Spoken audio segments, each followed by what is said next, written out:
Assalamu alaikum wa rahmatullahi wa barakatuh. Today we're going to learn the calling style in Arabic, which is referred to as an-nida, which is defined as an act of calling someone using vocative particles known as harufun nida, which are as follows: ya, aya, haya, ay, wa, and hamzah. In this lesson, we're going to learn the vocative particle ya, which is most commonly used vocative particle. Let's assume I need to call a person whose name is Muhammad. So I'll call him by saying Ya Muhammad, meaning O Muhammad, where ya is harfun nida, yani a vocative particle, and Muhammad is referred to as al-munada, yani the vocative noun, which is the one being called. An important point to remember is that al-munada is always in the accusative case, yani it is always mansoob. Al-munada may appear in various forms. Following are some of them. Number 1, proper noun, that is ismu alam, yani it could be a name of a person.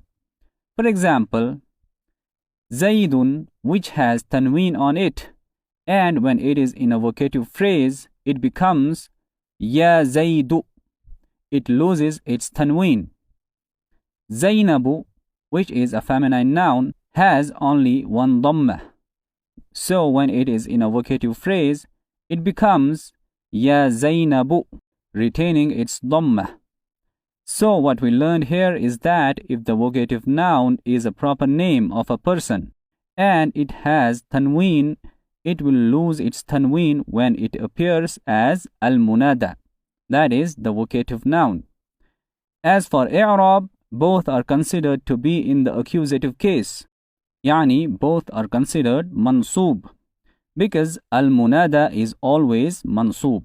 As we can see that both of these nouns have dhammah on their ending letter, so these are considered fixed or built on dhammah, yani mabniyun ala dhamm. So from this we can say that proper names become mabni, yani fixed, when they are in vocative phrase. Okay? Number 2, specified indefinite noun. In Arabic, an-nakiratul maqsudah. It refers to an indefinite noun that becomes specific due to the act of calling. For example, waladun, meaning a boy, becomes Ya waladu, meaning O boy. Likewise, bintun, meaning a girl, becomes Ya bintu, meaning O girl. These two are considered to be mansoob in the accusative case and built on dhammah, yani mabniyun ala dhamm, just like the previous case we studied. Number 3, unspecified indefinite noun. In Arabic, an-nakiratu ghayrul maqsudah. It refers to an indefinite noun with no specific target. The example provided for this is of a blind man calling someone to help him cross a road. And he says, Ya rajulan khudh biyadi. Someone hold my hand. Here, the blind man has no specific target. He wants anyone to hold his hand to help him cross a road. Okay? Here, in this case, al-munada is clearly mansoob, which is indicated by Fat-hah.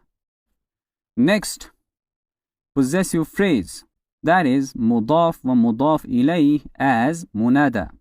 For example, Abdullah, which means servant of Allah.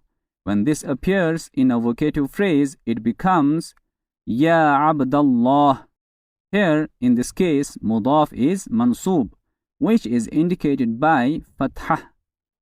Likewise, Banu Israel, which means children of Israel, becomes Ya Bani Israel. Here, Bani, which is mudaf, is in the accusative case, indicated by Ya. And I have explained these cases already long ago. Next, if there is al prefix to munada, there are two cases for that. if the noun that has al prefixed to it is a proper name. For example, Al-Abbas, which is the name of a person.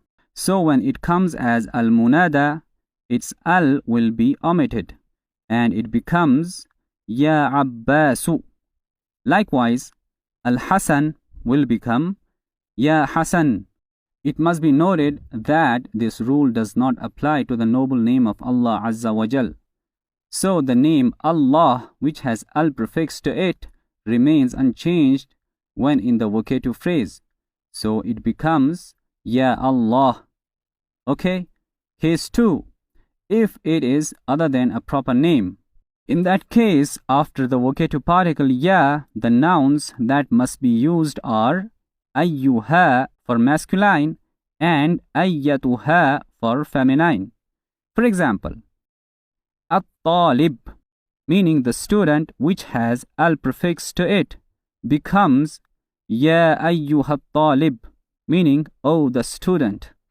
Likewise, al-bintu, meaning the girl, becomes Ya ayyatuhal bintu, meaning oh the girl. In the Quran, Allah addresses the Prophet ﷺ by saying Ya ayyuhan nabi, meaning oh the Prophet. Ya ayyuhal muddathir, meaning oh you who covers himself.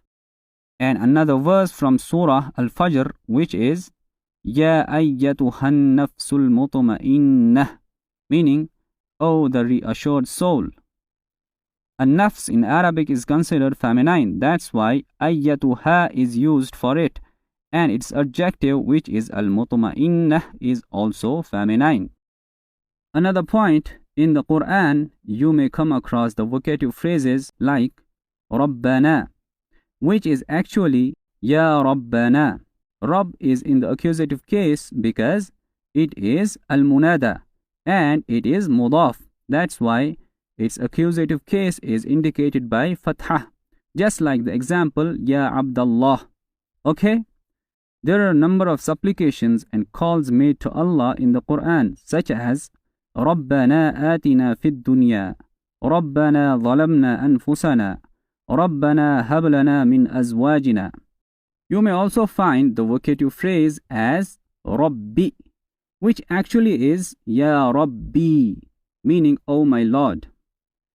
In the Quran, this too is found at many places, such as رَبِّ اغْفِرْ وَارْحَمْ وَأَنْتَ خَيْرُ الرَّاحِمِينَ رَبِّ اجْعَلْنِي مُقِيمَ الصَّلَاةِ. Okay?